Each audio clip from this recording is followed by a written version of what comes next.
चेतना का शंखनाद है। मान्यवर, आपसे विनम्र अनुरोध, कृपया अपने उद्बोधन से देशवासियों को गौरवान्वित करें। अपना आशीर्वाद हमें दें, माननीय प्रधानमंत्री महोदय। नमस्कार जी।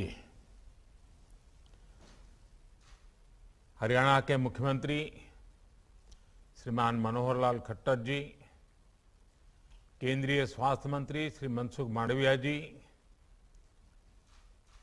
केंद्रीय स्वास्थ्य राज्य मंत्री डॉक्टर भारती पवार जी, हरियाणा के स्वास्थ्य मंत्री श्री अनिल विज जी, इन्फोसिस फाउंडेशन की चेयरपर्सन श्रीमती सुधा मूर्ति जी, संसद के मेरे सहयोगीगण, विधायकगण, अन्य महानुभाव, मेरे प्यारे भाई और बहनों, आज 21 अक्टूबर 2021 का ये दिन इतिहास में दर्ज हो गया है। भारत ने अब से कुछ दूर पहले ही 100 करोड़ वैक्सीन डोज का आंकड़ा पार कर लिया है। 100 साल में आई सबसे बड़ी महामारी का मुकाबला करने के लिए देश के पास अब 100 करोड़ वैक्सीन डोज का मजबूत सुरक्षा कवच है।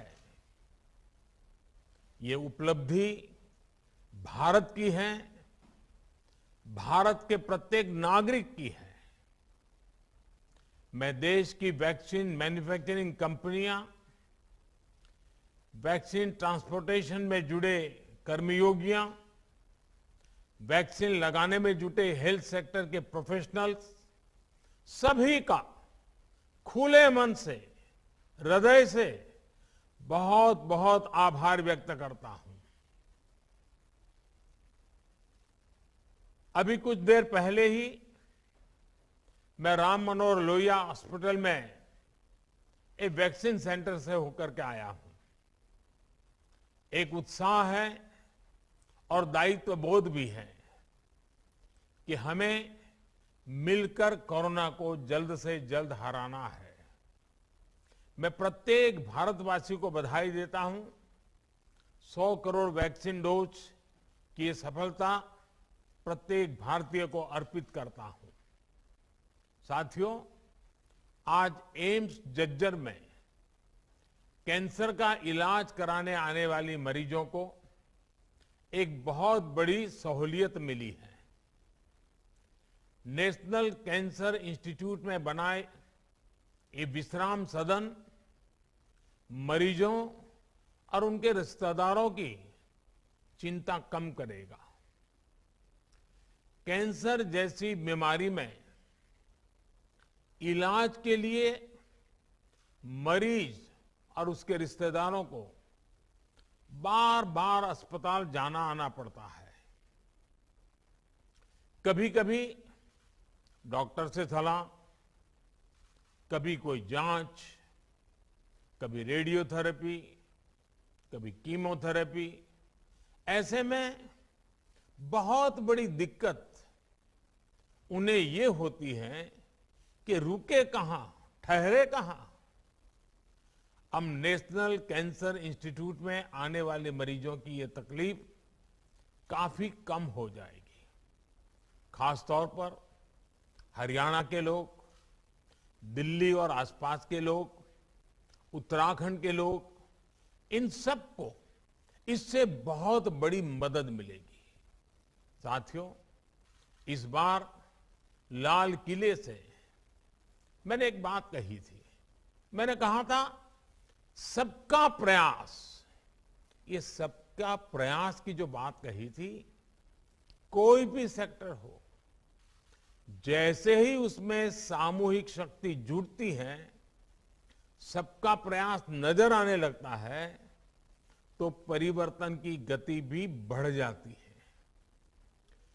10 मंजिला ये विश्राम सदन भी सबके प्रयास से इस कोरोना काल में बनकर तैयार हुआ है। और ये भी विशेष है कि इस विश्राम सदन में देश की सरकार और कॉरपोरेट वर्ल्ड दोनों की साझा शक्ति लगी है। इन्फोसिस फाउंडेशन ने विश्राम सदन की इमारत बनवाई है, तो वहीं इसके लिए जमीन देने और बिजली पानी का खर्च एम्स जज्जर द्वारा उपलब्ध कराया गया है। मैं एम्स प्रबंधक और सुधा मूर्ति जी की टीम का इस सेवा कार्य के लिए आभार व्यक्त करता हूं। सुधा जी का व्यक्तित्व जितना विनम्र है, सहज सरल है, उतनी ही वो गरीबों के प्रति करुणा से भरी हुई है। नर सेवा को नारायण सेवा मानने वाले उनके विचार, उनके कार्य हर किसी को प्रेरित करते हैं। इस विश्राम सदन में उन्होंने सहयोग के लिए मैं उनकी सराहना करता हूं। साथियों, भारत के कॉरपोरेट सेक्टर ने, प्राइवेट सेक्टर ने, सामाजिक संगठनों ने निरंतर देश की स्वास्थ्य सेवाओं को मजबूत करने में अपना योगदान दिया है। आयुष्मान भारत, पीएम जय भी इसका एक बेहतरीन उदाहरण है। इस योजना के तहत 2.25 करोड़ से अधिक मरीजों का मुफ्त इलाज हो चुका है और ये इलाज सरकारी के साथ ही प्राइवेट अस्पतालों में भी हुआ है। आयुष्मान योजना से जो देश के हजारों अस्पताल जुड़े हैं, उनमें से लगभग 10,000 प्राइवेट सेक्टर के ही हैं। साथियों, पब्लिक और प्राइवेट सेक्टर के बीच यही साझेदारी मेडिकल इंफ्रास्ट्रक्चर और मेडिकल एजुकेशन के अभूतपूर्व विस्तार में भी काम आ रही है। आज जब हम देश के हर जिले में कम से कम एक मेडिकल कॉलेज बनाने पर बल दे रहे हैं, तो इसमें प्राइवेट सेक्टर का रोल भी बहुत अहम है। इसी भागीदारी को बल देने के लिए मेडिकल एजुकेशन से जुड़ी गवर्नेंस में बहुत बड़े रिफॉर्म्स किए गए हैं। नेशनल मेडिकल कमीशन का गठन होने के बाद भारत में प्राइवेट मेडिकल कॉलेज खोलना और आसान हुआ है। साथियों, हमारे यहां कहा गया है, दान दिए धन ना घटे, नदी ना घटे नीर। यानी दान करने से धन घटता नहीं है, बढ़ता है। इसलिए जितनी सेवा करेंगे, दान करेंगे, उतनी ही संपत्ति बढ़ेगी। यानी एक तरह से हम जो दान देते हैं, सेवा करते हैं, वो हमारी ही प्रगति को व्यापक बनाती है। मुझे विश्वास है आज हरियाणा के झज्जर में विश्राम सदन का निर्माण एक विश्वास सदन के रूप में भी उभर रहा है। ये विश्राम सदन विश्वास सदन का भी काम करता है। देश के अन्य लोगों को भी ऐसे ही और भी विश्राम सदन बनाने की प्रेरणा देगा। केंद्र सरकार अपनी तरफ से भी प्रयास कर रही है कि देश में जितने भी एम्स हो, जितने नए एम्स बन रहे हो, वहां पर नाइट शेल्टर्स जरूर बने। साथियों, अपनी बीमारी से परेशान मरीज और मरीज के रिश्तेदारों को थोड़ी सी भी सहूलियत मिल जाती है तो बीमारी से लड़ने का उनका हौसला भी बढ़ जाता है। ये सहूलियत देना भी एक तरह से सेवा ही है। जब मरीज को आयुष्मान भारत योजना के तहत मुफ्त में इलाज मिलता है तो वो उसकी सेवा होती है। ये सेवा भाव ही है जिसकी वजह से हमारी सरकार ने कैंसर की लगभग 400 दवाओं की कीमतों को कम करने के लिए कदम उठाए। ये सेवा भाव ही है जिसकी वजह से गरीबों को जन औषधि केंद्रों से बहुत सस्ती, बहुत मामूली कीमत में दवाएं दी जा रही है और मध्यम वर्ग के परिवार जिनके घर में कभी साल भर दवाइयां लेनी पड़ती हैं, ऐसे परिवारों को तो साल में 10, 12, 15 हजार रुपयों की बचत हो रही है। अस्पतालों में हर प्रकार की जरूरी सुविधाएं मिले, अपार्टमेंट सरल और सुविधाजनक हो, अपॉइंटमेंट में कोई कठिनाई ना हो, इस पर भी बहुत ध्यान दिया जा रहा है। मुझे संतोष है कि आज भारत में इन्फोसिस फाउंडेशन जैसे अनेक संस्थान सेवा परमो धर्मः के इसी सेवा भाव से गरीबों की मदद कर रहे हैं, उनका जीवन आसान बना रहे हैं। और जैसा अभी सुधा जी ने बड़े विस्तार से पत्रम पुष्पम की बात कही, और मैं समझता हूं सभी देशवासियों का ये कर्तव्य बनता है कि जीवन में जब भी जहां कोई न कोई पुष्प सेवा के भाव से समर्पित करने का अवसर मिले, हमने कभी भी इस अवसर को जाने नहीं देना चाहिए। साथियों, आजादी के इस अमृत काल में एक सशक्त हेल्थ केयर सिस्टम विकसित करने की दिशा में भारत तेजी से आगे बढ़ रहा है।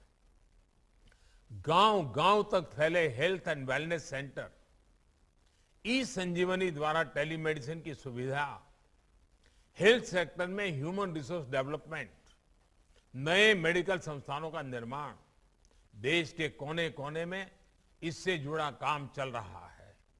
ये संकल्प निश्चित रूप से बहुत बड़ा है, लेकिन अगर समाज और सरकार की पूरी ताकत लगेगी तो हम लक्ष्य को बहुत जल्द ही हासिल कर पाएंगे। आपको ध्यान होगा, कुछ समय पहले एक इनोवेटिव पहल हुई थी, सेल्फ फॉर सोसाइटी। इससे जुड़कर हजारों संस्थान और लाखों लोग समाज के हित में अपना योगदान दे रहे हैं। भविष्य में हमें अपने प्रयासों को और संगठित तरीके से आगे बढ़ाना है, ज्यादा से ज्यादा लोगों को जोड़ना है, जागरूकता बढ़ानी है। आजादी के अमृत काल में एक हेल्दी और वेल्दी फ्यूचर के लिए हम सभी को मिलकर काम करते रहना होगा, और ये सबके प्रयास से ही होगा, समाज की सामूहिक शक्ति से ही होगा। मैं एक बार फिर सुधा जी, इन्फोसिस फाउंडेशन का आभार व्यक्त करते हुए, मैं आज जब हरियाणा की धरती के लोगों से बात कर रहा हूं तो मैं जरूर कुछ और भी बात बताना चाहता हूं। मेरा सौभाग्य रहा है, मुझे हरियाणा से बहुत कुछ सीखने को मिला है। जीवन का एक लंबा कालखंड मुझे हरियाणा में काम करने का मौका मिला है। मैंने वहां बहुत सरकारों को निकट से देखा है। अनेक दशकों के बाद हरियाणा को मनोहर लाल जी खट्टर के नेतृत्व में शुद्ध रूप से ईमानदारी से काम करने वाली सरकार मिली है। एक ऐसी सरकार मिली है जो दिन रात हरियाणा के उज्जवल भविष्य के लिए सोचती है। मैं जानता हूं अभी मीडिया का ध्यान ऐसी रचनात्मक और सकारात्मक बातों तरफ कम गया है, लेकिन कभी न कभी जब हरियाणा का मूल्यांकन होगा तो पिछले 5 दशक में सबसे उत्तम काम करने वाली, इनोवेटिव काम करने वाली, दूर की सोच के काम करने वाली ये हरियाणा सरकार है। और मनोहर लाल जी को मैं सालों से जानता हूं, लेकिन मैं देख रहा हूं कि मुख्यमंत्री के रूप में उनकी प्रतिभा जिस प्रकार से निखर करके आई है, अनेक विविध कार्यक्रमों को जिस प्रकार से मनोयोग से वो करते रहते हैं, जिस प्रकार से वो इनोवेटिव कार्यक्रम करते हैं, कभी कभी तो भारत सरकार को भी लगता है कि हरियाणा का ये प्रयोग पूरे देश में लागू करना चाहिए, और ऐसे कुछ प्रयोग हमने किए भी हैं।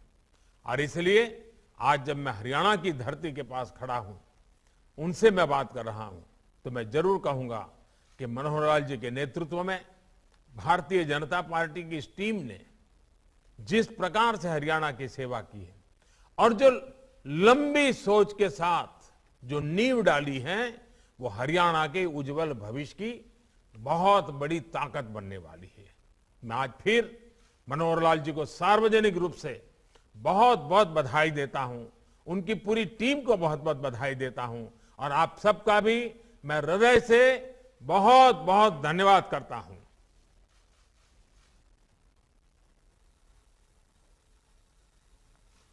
धन्यवाद माननीय, आपकी वाणी की दिव्यता में आपके नेतृत्व